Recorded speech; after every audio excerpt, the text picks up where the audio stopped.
Cette année, comme les années précédentes, il y a une quarantaine d'exposants qui se sont reliés pendant les 11 jours de la foire.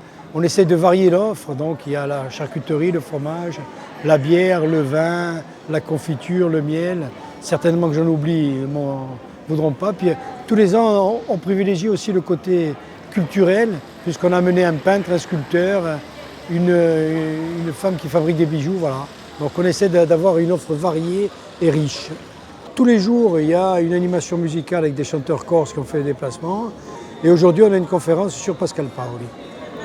Alors c'était une année de redémarrage après une année blanche due au Covid, bien évidemment. Donc on était un peu dans l'inconnu. Bon, puis finalement, la SAFIM ayant fait l'entrée gratuite, on est assez satisfait de la fréquentation. Et on attend surtout les 3 derniers jours de la foire qui sont historiquement les jours les plus forts. Louis Vradet, comme vous pouvez le voir là, c'est une charcuterie qui a eu 2 récompenses, le Goemio et le PV. Donc une excellente charcuterie que les gens connaissent bien, qui viennent acheter chaque année, goûter. Et on est là pour faire la promotion de l'entreprise et de ses produits.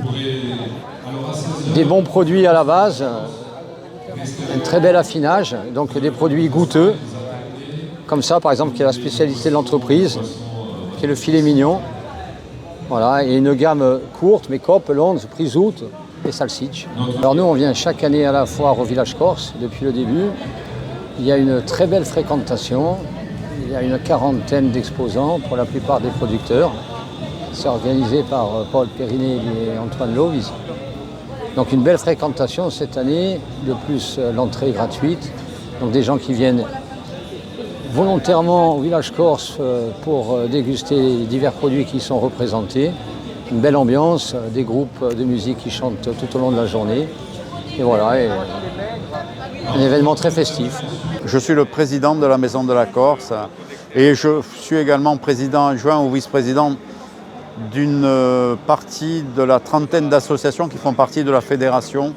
Parce que Maison de la Corse est un lieu. La fédération, c'est la fédération des groupements corses de Marseille et des Bouches-du-Rhône. Alors cette fédération a été créée dans les années 50 par Bastien Lecce, qui a été une personnalité politique de Marseille, un proche de Gaston Defferre. Il a été 2 fois parlementaire, une fois député, une fois sénateur. Et c'est l'un de ceux qui ont porté la plume pour la rédaction du premier statut particulier de la Corse à partir des années 82. La Maison de la Corse, ça veut bien dire ce que ça veut dire, hein, c'est une maison. Hein. On y vient pour s'y sentir bien, pour s'y sortir entre nous, pour pratiquer notre langue, pour apprendre notre langue, pour apprendre notre chant. Après, on a des associations qui travaillent sur l'histoire. La Société napoléonienne de Marseille, on vient de créer celle d'Aix, on est en train de créer celle de Toulon, pour faire connaître ou faire redécouvrir, perfectionner ce que l'on sait sur l'histoire de l'épopée impériale, de l'épopée napoléonienne.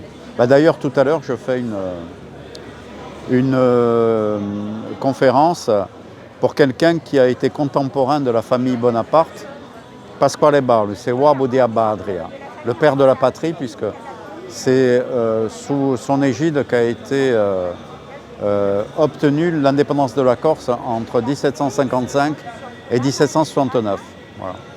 Et on va parler des liens entre Pascal Paoli et les Bonaparte. Nous sommes ouverts à toutes les cultures.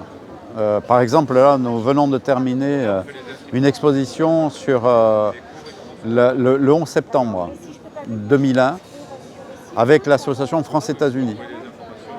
Et en même temps qu'on a fait cette expo sur le 9/11, on a fait une partie sur l'amitié entre la Corse et les États-Unis d'Amérique, qui est ancienne, parce que les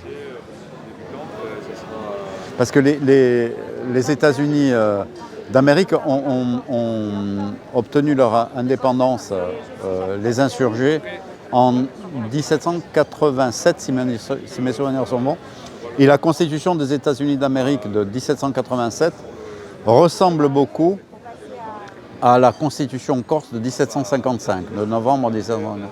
Parce que simplement, les pères de la nation aux États-Unis Et les pères de la nation corse à l'époque, en 1755, ont été inspirés par les mêmes idées des Lumières. Rappelons-nous que le XVIIIe siècle, c'est le siècle des Lumières.